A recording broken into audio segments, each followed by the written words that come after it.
Now, counting will start again in Northern Ireland's local elections in the next hour. The results will decide who will represent voters in Northern Ireland's 11 councils. And early results suggest that for the first time, Sinn Féin could be the biggest party in local government.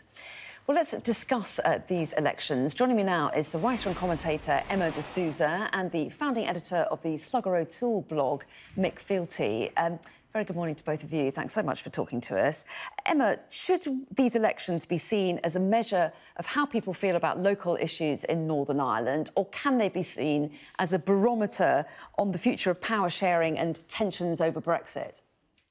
Well, there's no question that the big picture politics did play a part in the local elections this time. Now, often with local elections, there are local issues on the table, but Sinn Féin really did push out a message around returning to Stormont's power sharing arrangements. You saw that in the leaflets they were handing out at the polling stations. You saw Michelle O'Neill, the First Minister and designate, on many of the posters, despite the fact that she was not running for election for herself.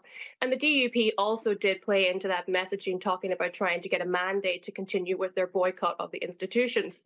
So whilst normally we would have local issues, this election really did come down to be the big picture politics. And as we have seen, it is a significant election for Sinn Féin, kind of building on their assembly election last year and most likely heading now to be the largest party in local government.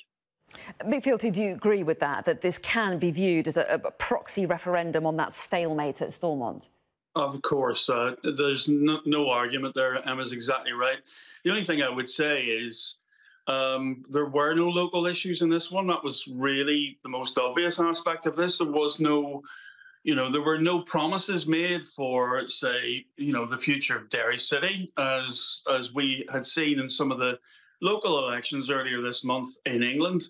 There are no local plans. They weren't really voting on anything local.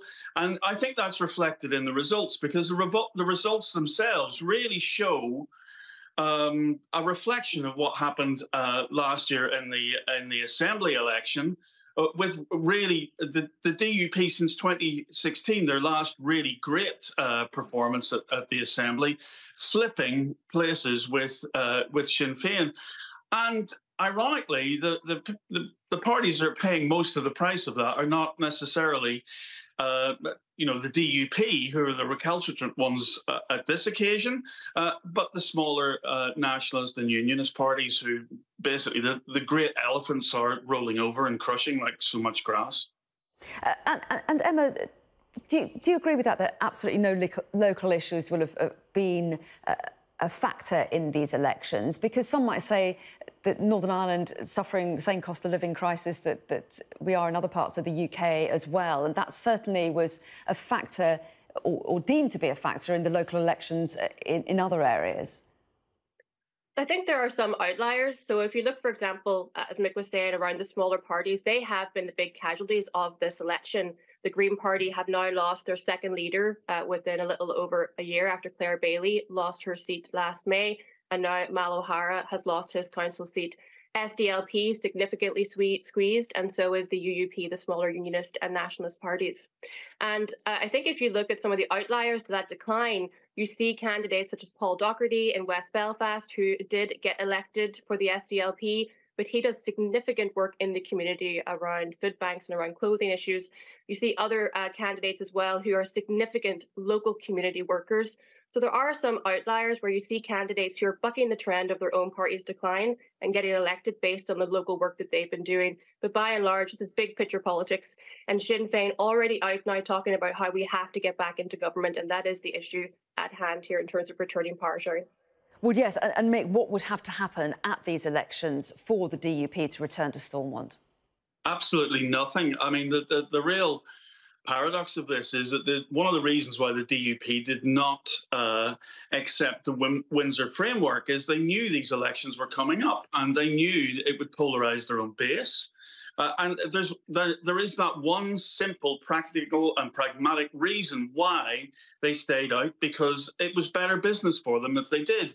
And we can see some justification in that, not moral or political or social justification, but electoral justification, in that they've managed to hold what they had at last year's election. So they have consolidated around that.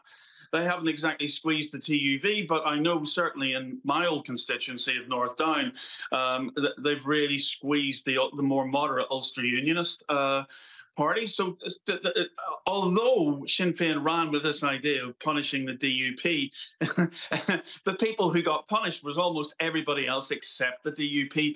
And this has been the this has been the dynamic between this duopoly really since politics restarted back in 2007 with the St Andrews Agreement. OK, well, Mick Fealty and Emma DeSouza, really interesting to get your take on the results so far. Still about halfway through, I think, so lots more to analyse in the day ahead. But thanks very much indeed for now.